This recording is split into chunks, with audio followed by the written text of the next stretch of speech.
bid 5 now. Would you go 10? Would you go 10? Would you go 10? Would you go 10? 10 and a half, 10 and a half, 7 and a half, 7 and a half, 10, 3/4. I don't know what you're asking me. Would you go 10? No. Maybe 10 and a half, 10 and 3/4? No. 7 and a half? I don't think so. Nothing? I'm so sick of auctioneering. I wonder why. Even when we got nothing to talk about, there's nowhere I'd rather be. 'Cause there's something about you and me just sitting around talking Scheetz. Talking Scheetz, there is Dan Davidson. You're not going to get just one, 2. You're going to get two opportunities for your chance to see Dan Davidson. And we'll tell you all about that coming up. This cannot possibly go the entire episode. Right? It won't. I promise it won't. People are going to stop listening right now. And it's not going to go this long. Like, I'm going to lose my mind. All right. Auctioneering school.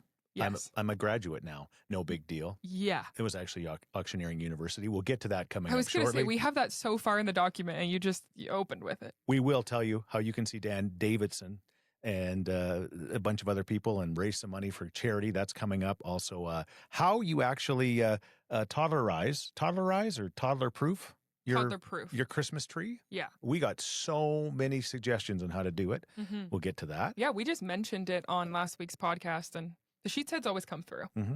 All right. A mystery concert, a secret concert that's coming up. We'll tell you about that. And also, why Baillie at Disney on Ice had a real aha moment about parents. Parenting. Yeah. Parenting I guess more so just looking around and being like, am I weird? What is going on? You know? Okay. Yeah. All right. We'll get to that coming up. Yeah. Right now it's weird or what? It's good Scheetz. It's good Scheetz. Let's kick the show off with good Scheetz, and let's kick it off in a great way with auctioneering school. I guess so. We don't seem to have a choice. It really gets on Bailey's nerves. It grinds her last nerve. I don't know what it is about auctioneering that like makes my skin crawl. Yeah. Like it makes me feel anxious. Even like when I've been at events before when there's professional auctioneers, no shade to anybody in this room because now I know you're a professional. But something about the process and the fast talking makes me really nervous. And I'm always like, am I going to accidentally bid on something? Which like I've never done in my life, but right. I don't know. It makes me nervous, which is, if you listen to this podcast, you know I talk very fast. Mm-hmm. So it's interesting that fast talking makes me nervous when I do it. But I'm not a fan of auctioneering, which has made being near you in the past week really hard. Well, thank you for that, Bailey. I want to be supportive of your dreams. Probably for 20 years, I've dreamt of getting my auctioneer license, and I never thought it was ever going to be a reality for me. But this is a lesson for you. 54, be 55 very, very shortly. 54 now, 55. But I've always wanted to do it. So why not in this moment in my life do I not take advantage of the one and only university/college auctioneering school that happens to be in Edmonton, Alberta, Canada? Why wouldn't I take advantage of that opportunity? And the answer to that question was, there was no reason. No, you had to take advantage. And you know what? I am really proud of you. I do want to say you stuck to it. It wasn't, the hours were long. They were long. And it was hard. You haven't been to school in a long time. I have not. And there was a lot of, let's just say by the time it was done, your brain was like, it was done because it was constantly going over numbers. 1, 1, 1, 1, 1, 2, 2, 2, 2, 2, 3, 3. Well, you get it. Yeah. And many different variations of that and switching this stuff up and just trying to figure it all out. And so by the time the day was done, I was absolutely mentally exhausted. I mean, people used to say that about radio too. They'd be like, Chris, you're only on the radio for 4 hours. My goodness. But 4 hours pounding your brain and thinking about what you're going to think about next and what's going to happen is actually quite, you don't sweat when you do it, but your brain. You sweat a little bit. Well, that's just the bum sweats. So that's the way it goes.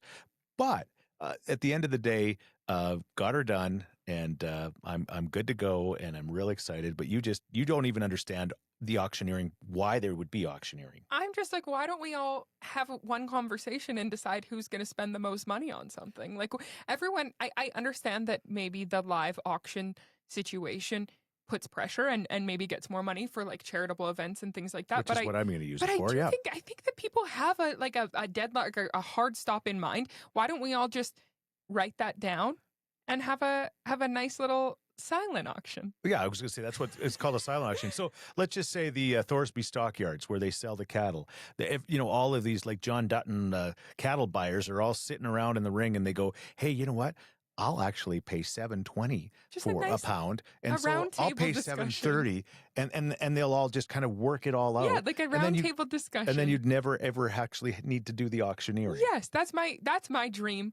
Like, have we considered a silent auctioneer where you just point, and people wave, and it's just less. Something about it makes me feel sweaty. So the fact that you were around so many people auctioneering for so long, it's kind of like a nightmare for me. There was one point this week where I called you about something. I forgot you were in school. Yeah.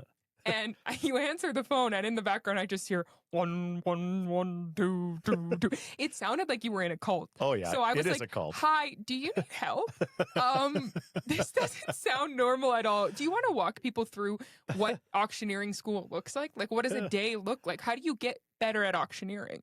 Again, it's all about numbers. Rick, who was our instructor, he was fantastic. He says at the beginning, by the time this is done, you are going to be sick of numbers, but we are just going to continue to go over this process over and over and over. Mm-hmm. Then once we would do the numbers, then there would be opportunities where we'd go actually up and stand on, stand where you actually auctioneer things. At one point during the week, we actually did an online auction, and all of us got a chance to auction off things on the online auction. And so we would just auction, and the rest of us would bid. And, it was so much fun bidding on things when you didn't actually have to pay. So we'd have, You did make a lot of friends in the class. I made so many How friends. many people were in your... There were 7 of us. Okay. 7 of us. And where would you rank yourself in terms of like skill in auctioneering? Bottom half, top half? Second worst. Yeah, second worst. Okay. There was kids, a brother and sister came from New Brunswick, and their family have been auctioneers. Like their grandpa's an auctioneer, their dad's an auctioneer. And so Cole is like 20 years old, and he's already, he could have been teaching the class. It's in his blood. Oh my gosh. He came out of the womb auctioneering, right? So they were great. And then there was 3 Mennonites that were there. Mexican Mennonites. Many don't know this, but a lot of the Mennonite community actually come from Mexico, including the High Valley guys, the Remples, Brad Rempel from High Valley, and Curtis, and the other brother. I can't remember his name now, Brian, I think. But and they were telling me, not the auctioneer guys, but the country music singers, the High Valley guys, that their family immigrated from Mexico in the back of a grain truck. Wow. They drove all the way up here in the box of a grain truck. And do more Mennonites auctioneer than the average? I don't know. Or did it just happen to be your class? Maybe it just happened that way. I don't know. But they were all great, and I know they said they're gonna be listening to the podcast now. You so did I should make do a shout lifelong out friends, which is great. Shout out to Elbin. Yeah. Shout out to Cole and his sister Callie. Think of Sally and then go Callie. We had a Cornelius. I nicknamed him Corn Dog. It's a good nickname. Cornelius the Corn Dog. Cornelius is a great name. Jake, yeah. Fred was there, and who am I forgetting? Who am I missing? Me, I guess. That would be number 7. It's not like you to think of yourself last, so that's good. You know what? I think you did learn something in auctioneering school. Put your friends first. All right, really quickly. My son-in-law, the producer of the show, Renato, thinks that he could challenge the class. What do they call it? Challenge the bar or whatever. In lawyer school. And you're just like, I'm going to take the test and then be a lawyer. Yeah, exactly. Yeah. He thinks he could just go straight into becoming it. He doesn't need the university because he thinks he's so good. I think that's the problem too, is that he's been auctioneering all week as well. Just because he thinks he's good at it. Yeah. And I'm just like, I need everyone to stop. I'm going to pull a Kim Kardashian who's doing the same thing. She's not going to law school, but she's just trying to challenge the bar. But hasn't she taken the test like 8 times? She keeps failing. On the other hand, I will succeed. I will challenge the auctioneering school test. All right, challenge it. Okay. Okay. But wait. Give me something. Give me an example. Here's the thing. Okay, because anybody can just rattle off numbers. For sure. But when you're actually having to react to people bidding, so Bailey and I are going to bid. Okay. On what though? Let's make this realistic. Okay. What about Honey the French Bulldog? Okay, let's do that. Perfect. She's sitting right in front of us having a nice All right. little nap. We're going to start the bidding off at $5. Go. All right, we got $5. And we don't have $5. Can I get $5? $5. We got 5. 5. We got 5. Can I get 6? Maybe 6 for you. We got 5 already. 6. We got 6. How about 7? 7, 7, 7, 7. We got 7. How about 8? 8 already. We got 8. Keep on going. Like 8, he's 8. He does sound like he's rapping. 8, 9. We got 9. How about 10? We need 10. Please give me 10. We got 10. How about 11? 11. We got 10. We got 10. Maybe 11. Please. We need 11. Or Honey's gonna go home. There we got 11. See, now I kind of wish that would have went worse. He was not bad good. He was not bad, but he did sound like kind of rapping. He sounded like he was rapping in Hamilton the play. Yeah. Okay, now I get my chance to auction off. Oh, he's been waiting for this. All right. I think we should start Honey's bidding a little higher. Okay, all right. She means a lot to us. All right, would you bid 20? Would you bid 10? 20? Would you bid 20? 20 now. 20 now. I bid 20 now. Would you give me 25? 25, 25. 25 now. I bid 25 now. Would you give 30? 30, 30, 30. Give me 30. I bid 30 now. 30 now. Would you give me 35? 35, 35, 35, 35. Going once, 35 going twice. Sold. He had his hand up, buddy. Too late. Too late. I got Honey for Sold. $35. That's actually about as much as she cost. Sold to the lady in the second row. She's an 8, she's 9, she's a 10. I know. She's got ruby red lips, blonde hair, blue eyes. I'm about to bid my heart goodbye. I do think you got better. Yeah. I haven't let you really really go for a while. But once you learn it, they say it's like riding a bike. But I want to do it a lot to get better and better but and it's better just at like it. a nervous tick. You're just anytime someone, I'm like, oh, hey, could we get the 3% milk? 3%, 3%. It's like, oh my God, no more auctioneering. I think we definitely need to take an auctioneering break after this, but we are very proud of you. All right. And I think you did get better. Yeah, but I think Renato is pretty good. He does have a natural auctioneering talent. Give him credit which, where credit's due. As a St. Albert Italian, you wouldn't expect it, but No, you wouldn't. You really wouldn't. Okay. Wicked, number 2. Was it called Wicked 2? What was it called? It's called Wicked for Good. Wicked for Good. Now, which is why it's my good Scheetz of the week. I remember seeing Wicked 1, the Yes. first one. Yeah, And one. Alphaba. Yeah, she flies away at the end and she's like, Where she goes, okay. Yeah.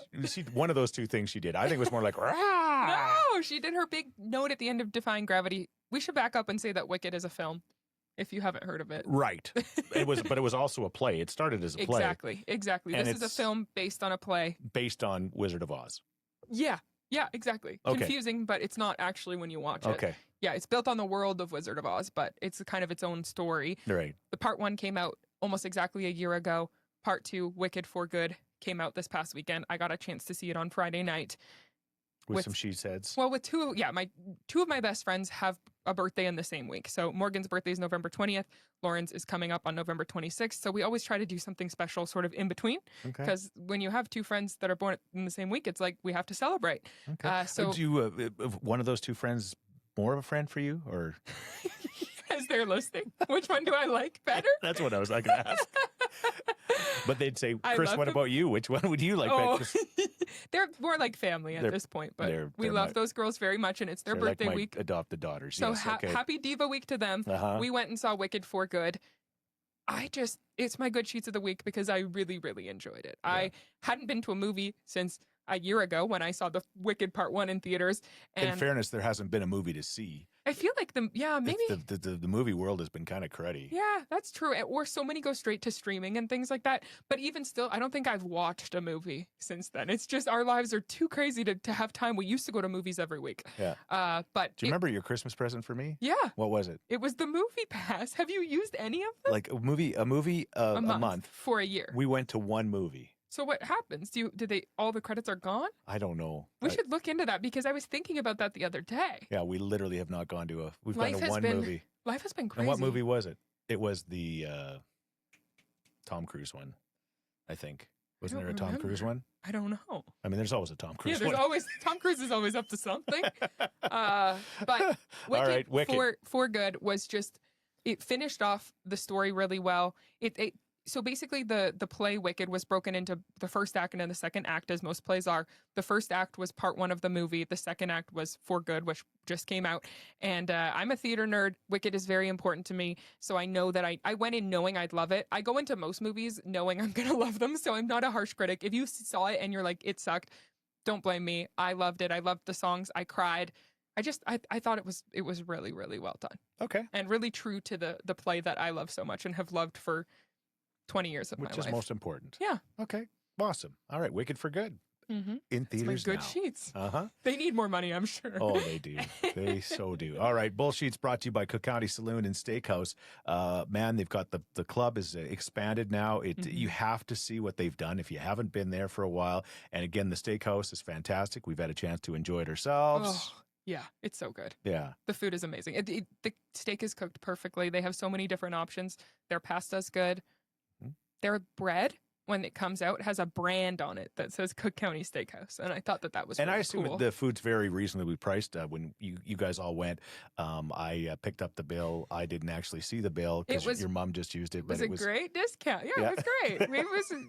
But it's a great value for what you get. 100%. And you were telling me before we started this, you said you don't have to bring Nashville to Edmonton because Cook County Saloon with that steakhouse now is Nashville. Exactly right. It reminds me of walking into a bar on Broadway in Nashville at this point, because a lot of them you can eat and dance and do everything. Mm-hmm. Now we have that in Edmonton. Awesome. All right. Thank you to them.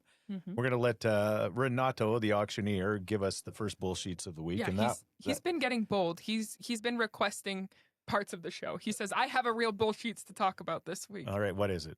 This week, it's one that I didn't think I'd have to be dealing with at 38 years old, and that's adult acne. So to back up for a second, on Wednesday I wake up, I have an event that night, and that event was the Edify magazine Top 40 Under 40 Gala. I'm a writer for Edify. I freelance for them all the time, and I profiled. Thank you. I profiled some of the top 40 under 40 winners, and so I was going to attend the gala just to see my friends, some of the other writers and editors, and some of the people celebrate the brightest leaders in Edmonton. But I wake up. What do I spot? I look in the mirror. What do I spot underneath my mouth is a huge pussy zit. And to be honest, I made it worse. I did what you're never supposed to do. And to be honest, I always used to pop my pimples. But then when I met Baillie, she told me that's, not helpful and actually going to make it worse. And make it last longer. Which is really weird because her mother believes in popping pimples. She believes in popping my pimples for she's doing it. So I don't know. I don't know how Baillie is completely opposite. I know the science behind it, and you get your grubby hands and your bacteria. You spread the acne bacteria, and then you're more likely to get more acne. So and you're then also seeding pimples. Well, sort of, and you're also inflaming the area, and once you cause the inflammation, it's going to get bigger. But and it feels better. Does it? Yes. Temporarily. I think Care just wants to cause you pain. And you know what? I don't blame her. She's like, oh yeah, I just want to help you get rid of your pimples. But really, she's like, sometimes I don't even think there's a pimple there. She just wants to pinch me and squeeze it. And I don't blame her for that. Okay, got it. Okay, so I pop the pimple. It explodes. It's nasty. Yeah, you don't need to get it in Well, detail. I'm trying to paint gross. the picture for our listeners, right? Okay.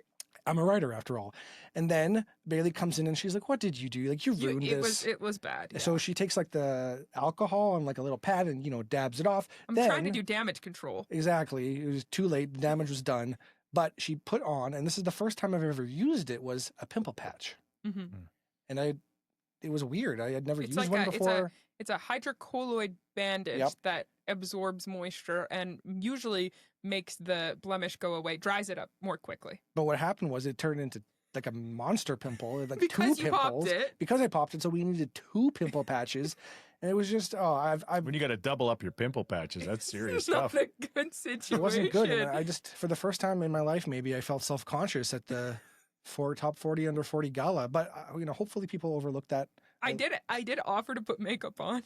It's not going to help you actually get to be a top 40 under 40. They're going to think you're like a top 20 under 16 because of your acne situation. Yeah. They'll be like, oh, there's no way he's 40. You shouldn't, as a parent or as someone, anyone over 30 should not have to be dealing with acne, but it just keeps happening. It was maybe the worst pimple of my life, and I'm almost 40. But you're not top 40 under 40. Far be it, look at me. Far be it me to have criticized. But you know what? You're getting acne. I'll give you 2 words. Nerd clusters. Nerd gummy clusters. It's he does love candy and chips. Chips are greasy. You eat like a 13-year-old. You're going to get 13-year-old problems. So I should maybe lay off the chips. That would be a good and you're 30, thing. a real bullshit. It really is. And you know what? I still get them. I'm 54, so whatever. And it's probably got something to do with my nerd clusters. They say that if you have oily skin, though, you age better. So if you have oily skin, which is more likely to have acne, you're going to age less rapidly, and you're not going to get as many wrinkles because your skin has more moisture. So all right, we're going to go with that. Okay, got it. Another bullshit's not keeping Christmas gifts a secret. What's that about? Let's keep producer Renato's mic on for this one. My bullshits 2 weeks in a row have been bones to pick with my husband, which is not usual, but Christmas related. This is very sweet of him. But since we've been together, I have never received a gift on the actual occasion. I've never received a gift on my birthday. I've never received a gift on Christmas. I receive the gift whenever it arrives in the mail, days or weeks leading up to the event.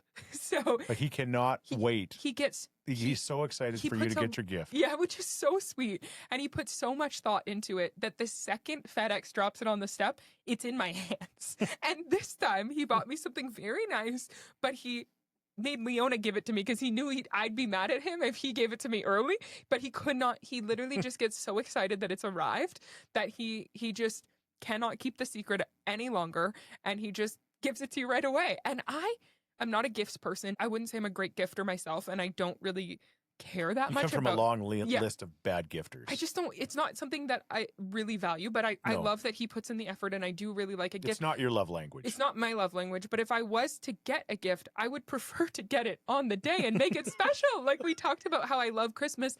That's so special to get a beautiful gift on Christmas morning. Instead, I got a beautiful gift on November 23rd. Like, I'm like, okay, sure, that's really nice, but like you could have waited 4 more weeks. I don't see the problem. You get longer time to enjoy your gift. That's what he says. He's like, it's longer. So Leona's gift, which I guess we could say on the podcast because she's not a listener. Yeah. We ordered her a Tony's box. So from Renato and I, will give her that hopefully on Christmas morning. We'll see. The second it got dropped off, he's like, let's just give it to her now. I'm like, no, she has to open it on Christmas morning. That's the whole point of all of this. So anyway, You know what? that's my bullshits of the week. We got our gift for Leona that arrived the other day, and I'm like, let's give it to her now because she doesn't know the No, difference. she's a baby. Christmas morning will be the same for her no matter whether she gets a gift or not. And yeah, you just want to make her happy now. So I understand that with my granddaughter, but you know, and Renato, your family, you guys, there's no surprises. No. There's nothing that's ever. You're not really whimsical about gift No, giving. it's more practical. It's very practical. Yeah. And I think that's why, too, when we started dating and there were gifts, I would just give them to you when they arrived. Because historically, growing up, when Christmas came along or our birthdays came along, my mom would just say, like, well, what do you want? And I would tell her, and then I would get that thing, which is great. Yes, there was no surprise, but if you're getting what you want, like, that's perfect. There's only a surprise. It's like, well, maybe this is something I don't want, and you're hoping it's the thing you want. But I would even ask my brothers for Christmas. It's like, all right, like we have a budget, maybe it's like $50 or $100 we're spending on each other. And they're like, well, I need this. So I'm like, done, taken care of. I get it for them. And even with them, I'll give it to them when I see them.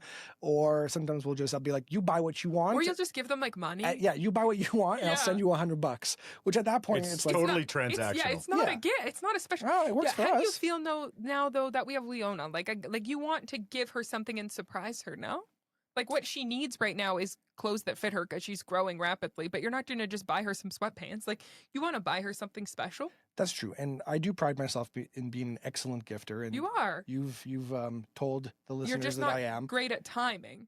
Well, you know what? A better gift is more important than good timing. I To think. me, it's like if you give me the gift early, then you have to get another one to give me on Well, Christmas. I've had to do that a few times.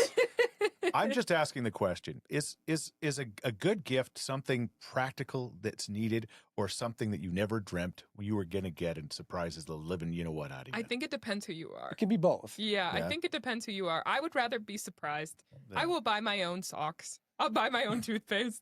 Yeah. Buy me something sparkly. Okay. I have some ideas. We'll talk about them later. All right.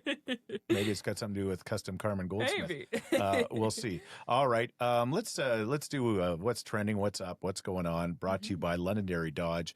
You guys switched your Jeep Compass Trailhawk out this week, so yeah, Yeah, it was Renato had a time. chance to go to the dealership and just see the incredible service that you get at Londonderry Dodge, right? It was fantastic. They also have a new orange Trailhawk Yeah.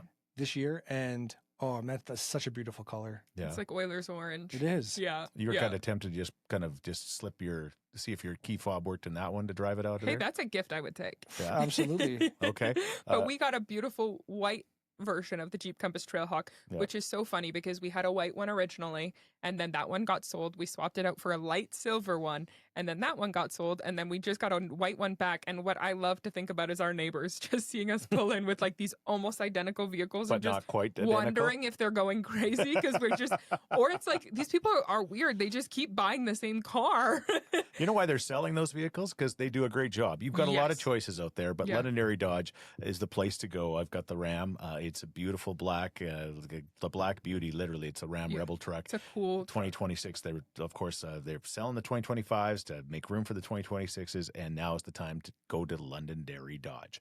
Okay, you know what? It's Christmas light season. We've been talking a lot about Christmas lately. Yeah, and it is Christmas light season. I mean, this is the time to get them up. I mean, Well, we've had unseasonably warm weather and not a ton of snow. yeah. So it's like, get those things up now because you know it's so not fun to do when it's freezing outside. So, yeah, you guys got some Christmas lights. Yes. You found them on sale, and you know, your mother has been reminding me, and I've been a little busy with university, and she's like, it's going to get cold, and you got to help them put their lights up. And I'm like, well, wait a minute, we don't even have lights up yet. But she said that's okay. It's not about us. It's about kids. And I'm like, I do think that in prior years it wouldn't have been as much of a priority, but it's Leona's house now, and it's Leona's Christmas. I wouldn't have worried about it nearly as much. And she's a big fan of Christmas lights. Wow. Every time she sees any form of Christmas lights, like in a mall, on the street, one small little tree, wow. It's the most dramatic. Maybe actually I think I can put an audio clip in of it, because you people should hear it. It's so funny, but that's the sound she makes, so we'll add one in. Okay, here it is. Wow. Wow. Wow. Yeah, exactly. So, of course, for my granddaughter, I'll do anything. So Yes. there I am, risking my life on the top of the ladder today. You guys went to Disney on Ice, which we'll talk about.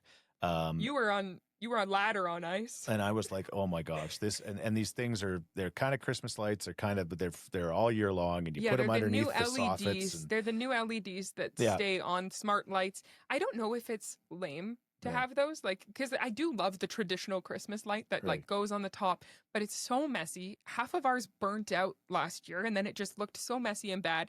And we end up leaving them, just with who we are and our schedules and our lives and your schedules and your life. Yeah. We end up leaving them on year round, and they look terrible when you have your Christmas lights up in the summertime. Oh, people judge you. Yes, and I judge myself, but I'm like, it's something.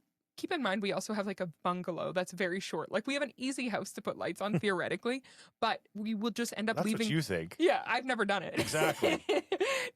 There are some challenges. Yes, for sure. It easier than some. Yeah. Oh, yeah, for sure. But for sure.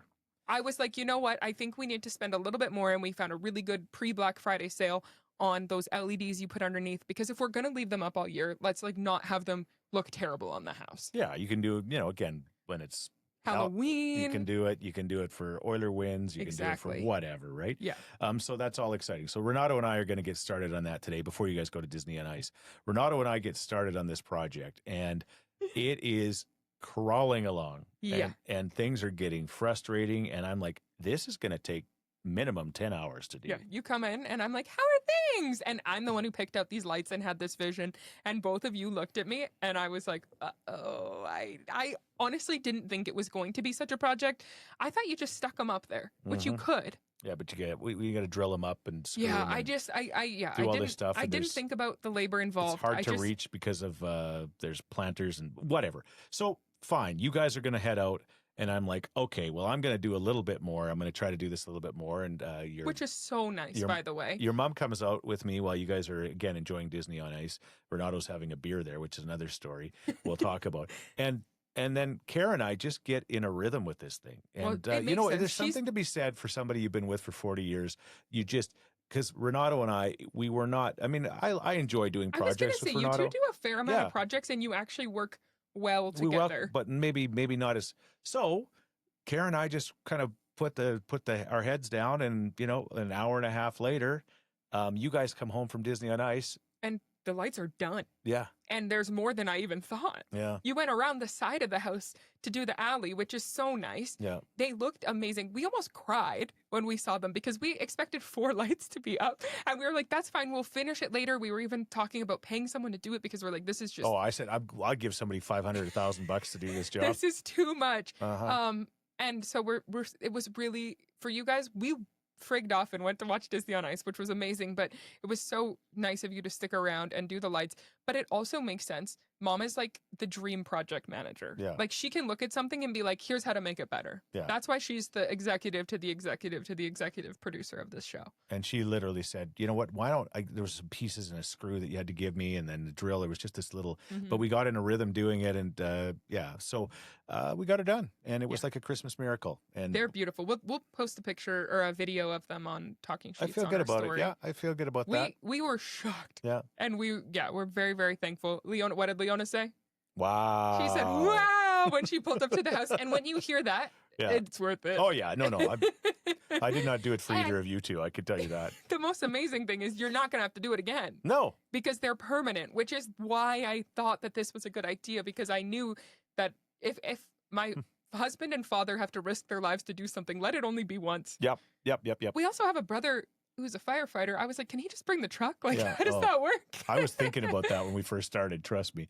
Okay, and that leads to another thing, the toddler Christmas tree advice. Holy cow, the Scheetz had stepped up. You posted it on Instagram, right? I just posted the reel of us talking about toddler proofing for Christmas. And I didn't realize how many people, it makes sense, but almost everyone who's ever had a toddler during the holidays was like, yeah, I've been through that. I know, here's what we did, or here's what you shouldn't do. All right. And we got so many good Scheetz head advice for if we should put up a Christmas tree with a toddler. Nat Kalachuk said, my daughter is 16 months, so about the same age as Leona. We are only doing ribbon and bows on the trees, so she can't break anything. I put some of my favorite ornaments on shelves for decor. If all else fails, dog cage / baby gates. So I'm like, do we put the baby in the dog cage? Because Leona does love Honey's Kennel. Yeah, absolutely. We haven't, because the Christmas lights have been such a project, and again, this week has been crazy, we haven't put the tree up yet, but I think we are going to, especially with some of these tips. Oh, who are you trying to kid? I'm probably putting it up. Well, now that you're graduated, Yeah. you've got some time. Oh, I got nothing but time this week. Beth Gallant 24 said, I have a crawling baby and I didn't decorate the bottom third of my tree. I put it in a corner and blocked it with a baby gate and ottoman. So she's got like a full gate around here. It's not ideal, but it's worth it to have Christmas in your house to make the season so much more fun. Sure. Rachel Ing 5 says, oh, what if you make a Christmas tree out of wrapping paper and stick it to the wall? Still pretty, and she can put some sticker ornaments on it. I like that. I think that's so cute, and I think that we might do that in her bedroom because I want to do something festive in there as well. So I really like the thought of a wrapping paper. Okay. And then Jessica from the Just Us Gals podcast, she said, I saw Emmy Lou's Quad Squad. Do you know who Emmy Lou's Quad Squad is? No clue. Emmy Lou's Quad Squad, a mother in Edmonton, this was a huge news story about a year ago, had a 3-year-old toddler and then got pregnant with natural quadruplets. So no IVF, none of that. It was like just happened to have quadruplets. So she now has What is the first ultrasound like? oh, Can you imagine? you're like, okay. Yeah, we hear 4 heartbeats. that's crazy.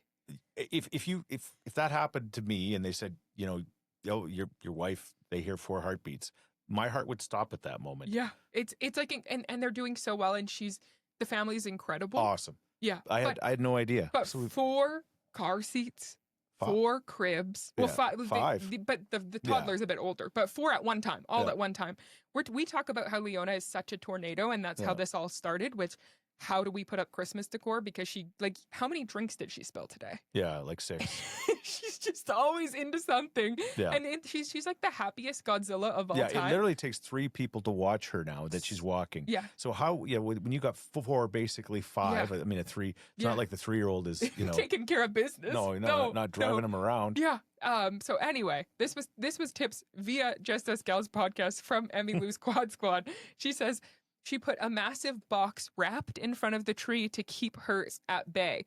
So basically, it's a decoy. You wrap a present in front of the tree, and you say, "Go after this, but ignore the tree." You have to do a decoy. Jessica says, "I've also heard people say they don't decorate the bottom part within their reach." But Jessica also said she didn't have a problem with either of her kids. So Wow. All right. she didn't have a Leona. Like an electric fence, or what do you use, Jessica? I don't understand. She's got all the tips. Okay. All right. So there were so many more. If you go to the reel, there's all of these different comments. And then my favorite was my grandmother, your mother, Grandma Carol, sent me a personal text when she listened to the last episode. And she said, that issue sounds familiar to me when your dad was young and your uncle Jason was young, because you and your brother are 11 months apart. So you would have been 2 and he would have been 1. Yeah. I just put the Christmas tree on a table. And I thought that was so funny. And she said, I wonder where Leona gets it from. Oh my gosh, I think I know.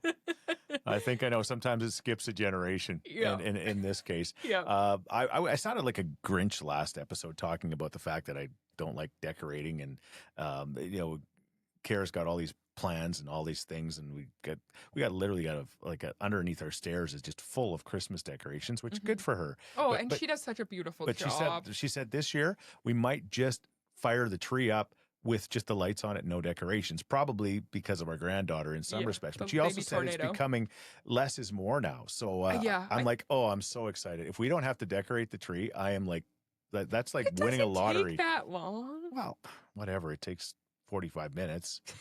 What are you going to do with your time, auctioneer? Probably. No, it takes 45, 60. All right. Yeah. Okay. So yeah, thank you to the Scheetz. They always know. They have the best parenting tips. So 100%. I appreciate that. We're hoping to put the tree up this week. Okay. We will keep everyone updated on that. I think it's a great idea. Mm-hmm. All right. We mentioned it earlier. Maybe Bailey gets surprised this year and she gets her Christmas gift on Christmas. Wouldn't that be something? You could even give it to her on It would the on only Christmas surprise Eve. I would accept Christmas Eve evening for for sure. But custom Carmen Goldsmith in Devon. Yeah, hint, hint, Renato. What about December 1st evening? No. You could do like an advent calendar of jewelry from custom Carmen Goldsmith. So you do like 25 different little gifts. Wouldn't that be something? Because this would be the time to do it after 50 years. Again, our great friends, Terry and Lynn in Devon, are changing their business model. They're selling off everything, all their entire collection of unique jewelry. We've been in there. It is amazing, right? And that's a gold, that's a silver. And gold is like crazy expensive now, but you can get legitimately 40% off silver and gold until December 24th. You're not going to find a better Christmas gift at a better price than a custom Carmen Goldsmith. Yeah, and there were so many beautiful pieces in there. So really anything. I mean, we also need to talk about Christmas engagements. Yes. It's like the most common time for people to get engaged. If you're like looking at the clock here and you're thinking, okay, I think this is the month. Mm-hmm. Sometimes it takes months and months and months to get something in, but custom Carmen Goldsmith has so much there already. Like you can go find the perfect ring, take it home, and pop the question. Are you sitting down, Bailey? I just thought of something. Yep. Okay, so I've got this beautiful ring that they got made when I left Kissin' Country after 35 years. It's a custom Kissin' logoed ring that I wear proudly. Maybe now I could be like an engineer and I could get a ring for auctioneering university. An auctioneering. An auctioneering. What is it going to have? Like numbers? And it's going to be pinky? It's not a bad idea. An auctioneer. Yeah, because it's a pinky ring, right? Yeah, it's a pinky ring for engineers. An auctioneer ring. Check it out. Do yourself a favor. You're going to save a ton of money and you're going to love your experience there. They are the nicest people on the planet. CustomGoldsmith.ca to check out. Or go visit them in Devon. Go visit them. Devon's beautiful. Go visit them. Yeah. We were talking about auctioneering school for our graduation gift. I actually went to Mother Doe Bread Co., our wonderful new sponsor that are open again in Winterburn Point, which is just on the west end of the city on Winterburn Road. And they do catering. Not only just you can come in and buy your sandwiches for you and your family, but they do catering. You know, everything that you possibly want to catered. I mean, I'm thinking about Christmas parties this time of year, right? Sports events. I mean, baby showers, things whatever. In the office. There's so many Christmas office parties, which they happen during the day. It'd be perfect. So I got a bunch of their different sandwiches and again on the incredible bread, because great bread makes a great sandwich, especially at Mother Doe Bread Co. Of course, the sourdough is incredible, and so we had everything, and you can see the reel that I did with all my auctioneering friends. And when producer Renato saw that video, he said, no ad like that has ever been made before. It's the first of its kind. There's never been an auctioneering sandwich Instagram reel ever created. Like, it's first of its kind. Yeah, it's true. And so, I did the capicola, because they had the amazing Italian capicola ham. Yeah. The pesto chicken. Caprese. Oh I think that's still our favorite, but it's the Tuscan prosciutto mortadella is coming for it, in my opinion, because it's so delicious. It's got like a red pepper pesto on it, and it's just amazing. And for catering, you could get the classic Friesen Brothers cinnamon buns too. So it's a screaming deal. Mother Dough Bread Co. Thank you for sponsoring the show. Thank you for sponsoring the graduation celebration for the University. Maybe I should have attended. I'm scared of auctioneers, but maybe I should have. I would have attended for a sandwich. I do want to mention that we've talked a lot about the Mother Dough Bread Co. sandwiches. Yeah. But they also have, which as it does get colder and as winter, it's just this is the coziest season. Yeah. They have soup that you can get in a sourdough bread bowl. Okay. Which to me is the best of both worlds. Sometimes soup doesn't feel like enough. You're eating it in a bread bowl and then you can eat the bread bowl. You can also get their amazing bison chili in the bread bowl. I'm just first and foremost a stan of bread bowls. Got it's it. the best invention ever. Okay. All right. And you know what? And it's environmentally friendly because you could just eat your bowl. It's perfect. Makes complete sense. Another sponsor of the show is the Edmonton Christmas Market. It's coming up November 28th through December 21st at Fort Edmonton Park, which is truly the crown jewel, of the city. I just love it. And you love Christmas markets. And I do. I love Christmas markets. I've actually been to a few different ones in different places around the world. Like London's Christmas market is so famous. New York's Christmas markets are so famous. But when I went to the Edmonton Christmas market last year, it is comparable, if not better, to those world famous markets. And it's right here in the city. Yeah. Wow. It's not just wow, it's wow. I wonder where my granddaughter gets it from. And so you can enjoy the market. Like you say, the food's great. There's shopping to do. Yeah, there's something for everyone. If you just want to get into the festive spirit, there's no better place. They even have a train. They have a train, they have a carousel, they have so many local amazing food options, and then obviously the market on top of it.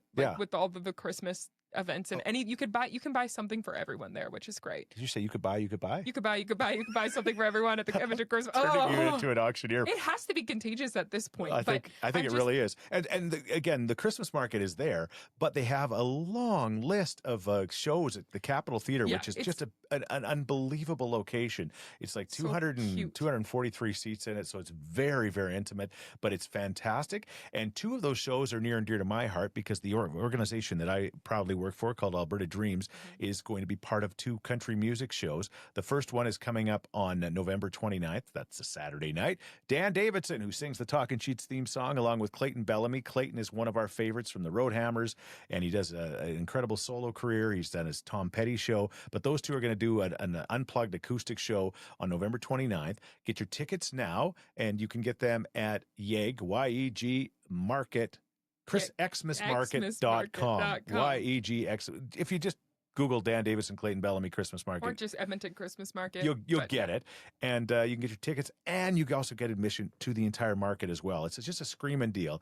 And then something that's very important, and I just love for you to come and be a part of it, on December 4th, there's actually going to be I'm going to get this right, Country Music Alberta Dreams Christmas extravaganza / special show, and it's going to be some incredible Alberta country music artists are going to be performing, and some other surprises, but people like Dan Davidson will be performing, Morgan Kleiber, who's an amazing female artist from Medicine Hat, and there's going to be a ton of them, and they're going to be singing country songs and Christmas songs, and the show is going to be televised on Telus Optic TV, and it's all for Alberta Dreams, which again delivers dreams to seriously ill and chronically ill children, and it's just going to be a fantastic night of to get you in the spirit, and you get to go to the Christmas market. So please get your tickets now for that December 4th show. We've got to make sure we fill up the Capitol Theater that night, and because we're going to raise some money, but we also want you to be there just to check it out. Okay, so those are two things that are near and dear to my heart, and the whole Christmas market's fantastic. Yeah, visit them at, I'm going to say it this time, no offense. No, please do. YEGXMAS market.com. The Edmonton Christmas Market is where the spirit of the season takes center stage. All right, so if we get a few Scheetz heads to buy tickets, they'll sell out. It's that simple. Yeah. Right? Okay. We can't wait. All right, awesome. Disney on Ice. Mm-hmm. We're going to play a game called What Did We Ever Do Without Blank? And that would be phones and iPads to entertain our children. You were at Disney on Ice. Yes, we came straight from Disney on Ice right down here to do the podcast this week. So I'm honestly pretty fired up. I would like to talk about the fact that Disney on Ice is incredible, and because I haven't been to Disneyland for a while. Yeah. Oh, you poor thing.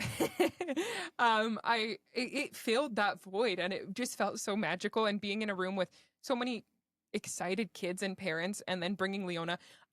I will say, I know that Leona is technically too young for like an event like this. I think that most people don't take their kids until they're a little bit older. I was just like, it's here. It's so close to us at Rogers Place. I felt like you were doing it more for yourself. I love Disney music. Yeah. Yeah. So I was, but also she had an incredible time. Yeah. She was fired up. She was in her little Minnie Mouse skirt, and she had a really, really good time. And it covered all of her favorites: The Lion King, Moana, The Little Mermaid. She loves Disney music, so she was doing her little clap-alongs and things like that. But I will say she was the only kid that was way more interested in the Oilers banners hung up at Rogers Place than the I love her for it. I love her for it. King was going on. The Lion King was going on. There was fireworks. There was birds. It was crazy and beautiful. The performers on skates, you forget they're on skates. They're so good. Leona's looking completely away from the ice, up at the banners going, Oilers! Oilers! Oilers! So I know that we have... Good girl. We have created a monster. But yeah. But Disney on Ice was great. For 15 months old, she did she had a good time. Okay. We did have an aisle seat, which was important, so she could go stand and do her little dancing. Yeah. But there was an alarming amount, maybe not alarming, I shouldn't say that. I try to be a balanced parent, and I recognize that screen time is something that exists in the world that we live in. Everybody's on their screens, so kids are also on screens a lot of the time, or there's time, and like we said, Leona loves Miss Rachel, but there was a lot of kids on phones and iPads watching other things during Disney on Ice, which I think is just so interesting because the performance on the ice was amazing. And also, like, you brought your kids here to watch this, but now they're watching phones. So I just... and again, we all know how addicted to my phone I am. Yeah. So I can't, I'd be a hypocrite if I said, but what on earth has happened in our world? It's become that sad that you're at Disney on Ice. It's kind of like when they would show sometimes at an Oiler game, there'd be somebody reading a book. I'd be like, what are you doing? Especially for the cost of the ticket. Doesn't make any sense. But yeah, kids are so addicted to their phones now that they're on their phones and iPads while Disney on the ice. I don't think that we can say the kids are addicted because these are like toddlers and 3 and 4-year-olds. They don't have their own phones. They are being given a device by a parent. I think more so it's like they're getting restless or acting up, so let's just give them this. I'm wondering, I didn't observe enough, but I'm wondering if older kids were there enjoying the show and the younger kids were getting a bit restless, so they were given iPads so that the older kids could enjoy the show. There used to be parents like that too when I was a kid. I remember there was some people when we'd go to church and they'd give their kids like crayons and coloring books and while church was on, and we'd just be looking over like, oh my gosh, like. See, Leona did. There was a few kids beside us with iPads, and a few times she looked over like, "Hey, what you got over there? Like, sorry, you have a TV in your lap? Damn!" And I'm like, "Kid, we paid for these tickets. Watch the damn Lions on skates, please. You are not going to be watching this other kid watch Roblox on an iPad. You're going to watch the show." I just think that Disney on Ice was so compelling, and there was so much going on that it just. I hope that the kids got to appreciate it, you know? It's sad. It's the world we live in. We're all on our phones. No. For us to say... It's the whole, it's everybody. It's not just the kids at Disney on Ice. It's kind of everybody, right? We're missing the things in life. Yes, Renato, go. Well, maybe there were just a few dads there drinking a beer and wanted to hear Let It Go in silence, right? They didn't want their kids yelling. They were like, give your kid have an iPad. I want to see Elsa dance. Exactly, right? I am not going to judge you for drinking a beer at that thing, but like for the heaven's I did sake. do that, mostly because the concept of having a beer at Disney on Ice is hilarious. It is hilarious. And they only had a few concessions open and like nobody else was buying beer. There was no beer line. Maybe I should have taken that as a sign. But I still got one and it was ice cold and delicious. Okay. Is the dads having a beer the equivalent of the toddlers having an iPad? It's probably just a little something to take the edge off of Disney on Ice. This is the moment where we invite Renato's family in right now because we're going to be doing an intervention. You know what? There was a lot of stressed out parents at Disney on Ice as well because it's just a lot to get kids anywhere. Sure. Renato wasn't stressed. He had his beer. He had Leona on his lap. He was dancing. He's at Disney on Ice drinking a beer, and I'm risking my life putting his Christmas lights up. Yeah, to be fair, we did say you didn't have to do that. No, I know. But it was very nice. It was very nice to come back from a beautiful time at Disney on Ice and see our beautiful Christmas lights. Yeah. Yeah. But anyway, I don't think that I'm criticizing anyone. I'm more just like wondering what is going on. Like, why do we need iPads at Disney on Ice? That's like I'm just asking a question. like, was a kid watching The Lion King while The Lion King Disney on Ice was going on? I don't know. I just know. It's ridiculous, and we're all. I'm just as ridiculous as everybody else. So I'm not like pointing fingers, because when you point one finger, you got like a number of them pointing right back at you. Exactly, and that's us on our phones. This is like the only hour in the week where we're not on our phones. Disney on Ice, though, I do just want to say how amazing it was. I feel like since we were kids, it's really improved. There was aerial, like they were in the air, like doing flips and stuff. The music was amazing. It was really so much fun. And if you have a really young kid, I know it's gone for the year, but it's still worth it. She thought it was magical, and she got to see 2 Western Conference finals banners in the rafters. Leona, yeah, exactly. She shed blood, sweat, and tears for both of those. Your grandpa was only 19 when they won that last white one from 1990. Okay, let's do community sheets. Brought to you by Crystal Glass. Crystal Glass, they are community. For over 70 years, they've been serving all of your glass needs. It started with the incredible Ed Bean, and now Ken Franchuk and his team just continue to do so many things in the community. They help make Edmonton the city of champions at Crystal Glass, and you should get your glass from them. That's the bottom line. Mm-hmm. Coming up this week, I will be working at the FCSSAA conference. That's the Family and Community Support Services Association of Alberta. And they do incredible things very quietly throughout the entire province in all of the communities. And I was the MC and the host of their event last year, and I look forward to doing it again this year. It's a good sign when they ask you again for another year. Yeah, it means you did a good job. Well, I don't know. But I kicked things off last year by playing the YMCA and doing the FCSSA. Oh, you danced. FCSSA. Well, once you danced, yeah, they had to bring you back. There's somebody else that's kind of, I'm not going to say ruining that song, but okay, ruining that song. But I did it anyway, and so maybe I'll do it again this year. We'll see. So, but maybe you need a different song. Shout out to the FCSSA, because they're incredible people and they do incredible things in the community. So I look forward to that. That'll be coming up a little bit later this week. And Monday, when you listen to this, if you listen to it on Monday, I'll be on my way with our great friends at Silent Rides, and they have their incredible bus tour organization, and they've got a 56-seat luxury coach we're going to be getting on in Edmonton, and we're heading down to Calgary for a mystery road trip / concert. Everybody that's on the bus knows kind of what they're going to see, but they really don't really know what they're going to see, and it's going to be incredibly, incredibly important for the organization I work for, Alberta Dreams, to raise funds for them.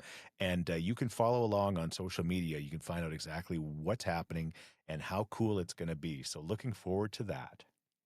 I will say that it's not going to be a silent ride with an auctioneer on board. No. And the other people on that bus, it's not going to be a silent ride. Be a silent ride. Thank you to Network Travel for helping hook that up as well. So there you go. And that's, I think that wraps up what has been a pretty decent podcast, I would suggest. Hey, I do have one shout out. Before. I do want to shout out to the producer Renato. Yeah. Because for a couple weeks now, we've been wanting to talk about this and then we haven't been able to. But he had his first piece published in GQ. We've come at him a lot of times on this podcast. Yes. But today for drinking at Disney on Ice. But after all that, I do earnestly want to say that we're proud of him because he had a style piece published in GQ online, and he's been wanting to do that for a long time. So check it out. It's his bucket list, like my auctioneering school. Yeah. Right? I was very happy for that piece to come out. It's been something that's been in the works for a long time. For many years, I've been trying to get something in GQ, and now I can cross that off the bucket list. And what is the article about? So the article is about the NHL's new relaxed dress code. So until now, the NHL has had, until this season, and it's part of the new collective bargaining agreement that the players' union and the NHL agreed to. But until Can you get into more specifics? Yeah, I don't think you're being specific enough here. Listen, I'm a writer. I have to. I think you should actually get your own podcast. Maybe people might listen. I have hosted some episodes of the Edmonton Community Foundation Thrive podcast before, called Well Endowed. He's gonna leave us. I'm gonna start the music if you don't hurry up. But okay, until now, right? The NHL has had a very strict dress. Can you go back to the history of when the NHL began? please? I actually don't know. What did they wear when they used to ride 1919 when or they used to something? ride the train from Montreal to Toronto? Well, probably the Can same you thing as talk they did about until Tim now. Horton? Tim Horton. Okay. What kind of hats did they have? Oh, not good ones. I'll say that much. But unlike the NBA and NFL, which has not had a dress code for the last few years. What and about the MLB? No, they haven't had one either. It was Okay. the strictest one was the NHL's dress code. So now they can finally wear things other than suits to games. So to and from games, they've had to wear suits, and now they have the freedom to kind of wear whatever they want, as long as it's basically consistent with contemporary fashion, is how the CBA puts it. So basically, they're allowed to. They can wear a T-shirt if they want, and shorts. They can wear full suits still, and a lot of them are just wearing full suits but without ties. But some of them have really been taking some swings and dressing really cool. So I wanted to write about that. And they accepted the piece at GQ. I got to talk to Mikhail Sergachev of the Utah Mammoth, who's their alternate captain, and he's a defenseman Stanley Cup winner with the Tampa Bay Lightning. He put me in touch with his stylist in Russia. I talked to the menswear expert, Dye Workwear, which is really cool. And sometimes these stories don't really work out like as you envision them. You have to make compromises because of the schedules. People can't talk to you, but this worked out better than I expected, and I'm just really grateful that I was able to make it work. And it's a really good piece. Yeah, it is a great piece. I mean, Yeah. all kidding aside, like, Thank you. I mean, it takes you way too long to describe it, but it was a very, very proud moment for all of us. I appreciate it. Hopefully, I it's just think the after first of many to come. razzing him so much in this episode, I wanted to give that shout out. Give him a little bit of love. Yeah, because sometimes when he's our producer and my husband, and he gives me Christmas gifts randomly during the week, I'm just like, okay, but he's really a serious person. No, and we all have our talents. I mean, he can write articles about the relaxed dress code in the NHL. Could he give me the right things while I was putting the Christmas lights up? Not really. And you can auctioneer. That's your talent. If we're highlighting talents, I'm glad you mentioned that. Thanks to Crystal Glass, Legendary Dodge, Cook County, Saloon and Steakhouse, Mother O Bread Co., Carmen Custom Goldsmith, and the Edmonton Christmas Market for being just fantastic sponsors of this podcast. yeah. All right. Hopefully, they still want to be a sponsor after that. Even when we got nothing to talk about, there's nowhere I'd rather be. 'Cause there's something about you and me just sitting around talking sheets.